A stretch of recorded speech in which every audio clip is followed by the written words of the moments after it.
Bitcoin is above 31,000. That's not a joke. And XRP is ripping, or should I say rippling, on the news that of a judge ruling that the sale of Ripple, the company's magically discovered XRP tokens, which God knows how they got it, on exchanges and through algorithms, did not violate federal security laws.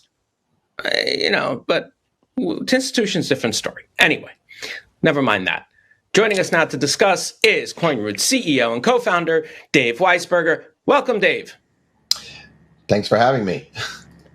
Glad to see you. So XRP, as you see, shooting up, taking along with it Stellar. People forget about Stellar. I haven't.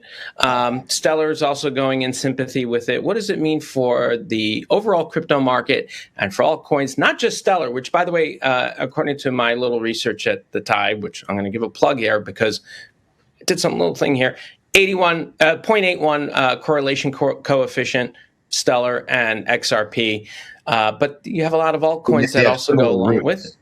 What's that? I mean, they have similar roots, right? The same people. Similar guys.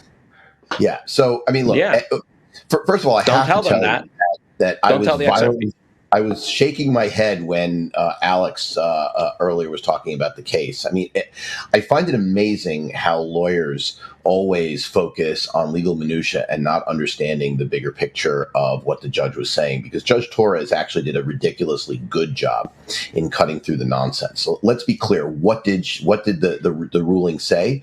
And this is why the market is reacting the way the market did. The ruling said that when Ripple executives sold XRP to fund their operations directly by contracting with individual investors, institutional individual investors, but, meaning single ones, contracting with them, that constituted a security sale, and that was problematic.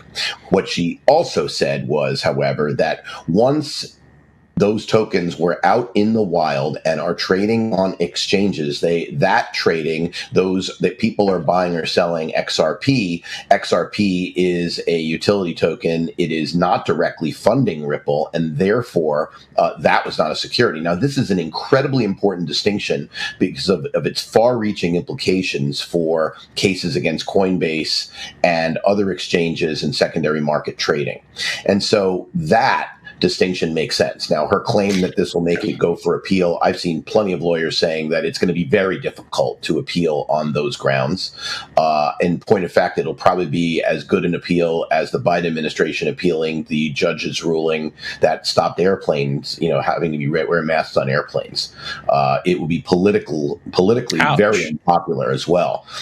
It's literally that simple. I mean, the SEC has been overstepping. And if you read, and I urge everyone to read Coinbase's actual legal response, which reads more like a novel than a legal pleading, to why they're requesting summary judgment of dismissal.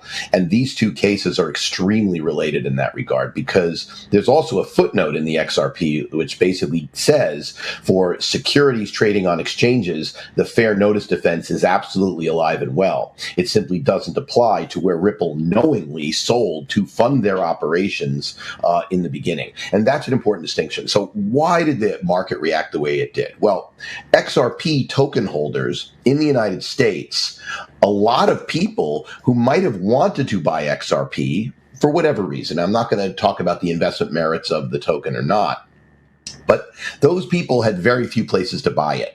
And in fact, very difficult expectations of selling it because it wasn't listed in any of the exchanges. I mean, I guess Uphold was selling it, and their site crashed yesterday because there was so much demand when it first came out.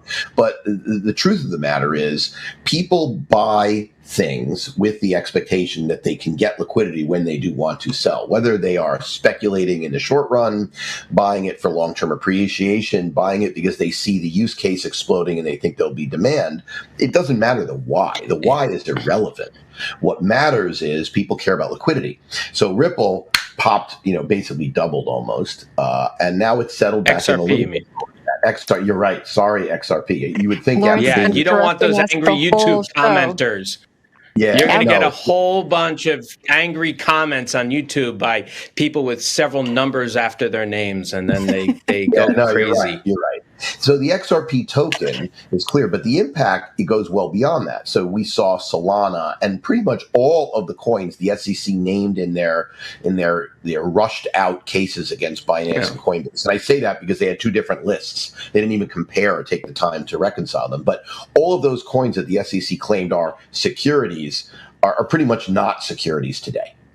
And that is a very big deal.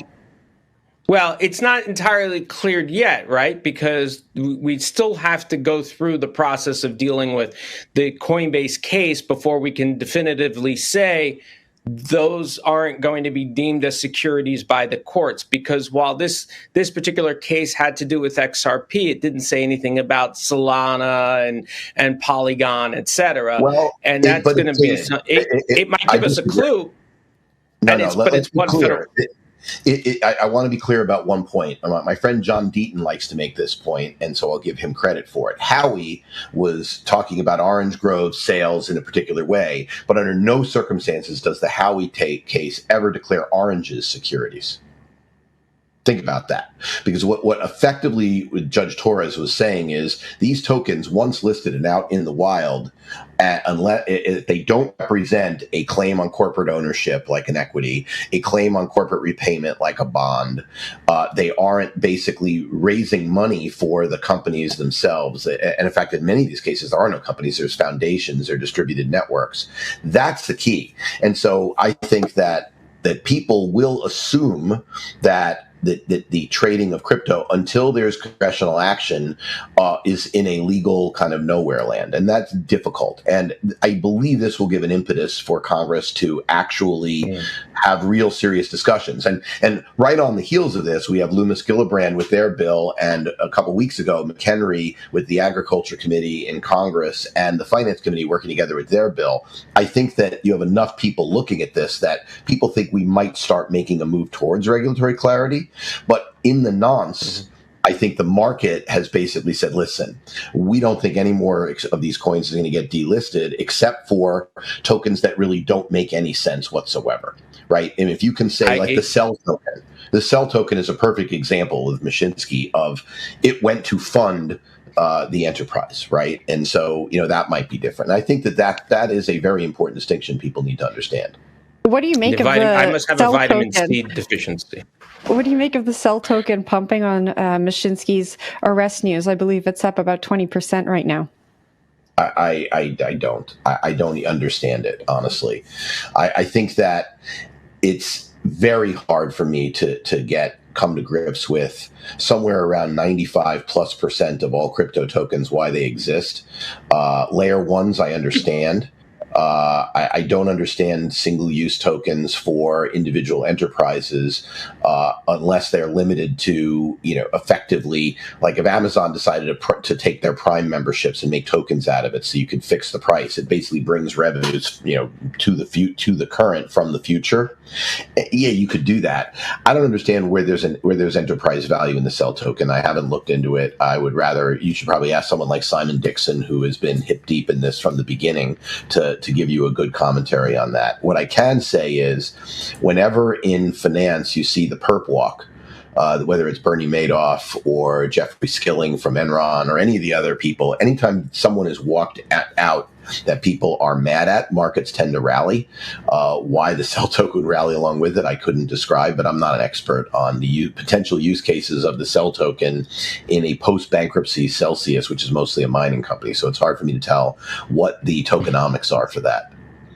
Craving oranges now, by the way. Thanks. Yeah, sorry about that. But the point that I was trying to make about liquidity is there was a significant concern when the Coinbase case was was first brought, that all the tokens that were named, people sold them, and they went down on average 30-some-odd% on that day. And the reason was people thought, oh my God, it might get delisted. I might not be able to sell these in the United States. And that is a serious concern. So with that alleviated, people are calling calling for alt season and, Lambos and went to the moon. I don't believe that that's what's going to happen. What I do think is going to happen, however, are people who are interested in these tokens can buy them with a little bit more security that they can sell them. And so, you see the initial pop like you always do, and then you see it retrace a little bit. And now the question is, what's the value? And now I think that Bitcoin will go back to a leadership role in the market again. Given what's happening with the Bitcoin ETF and what's going on in Congress. And I think Ethereum is right alongside Bitcoin in a leadership role in the economy of crypto. And Vitalik even commented about this, he thought it was ridiculous that, people would sell based on lack of liquidity of competing tokens. All right, Dave, we are going to have to leave it there for today. Thanks so much for joining the show. Thank you. That was CoinRoutes CEO and co-founder Dave Weisberger.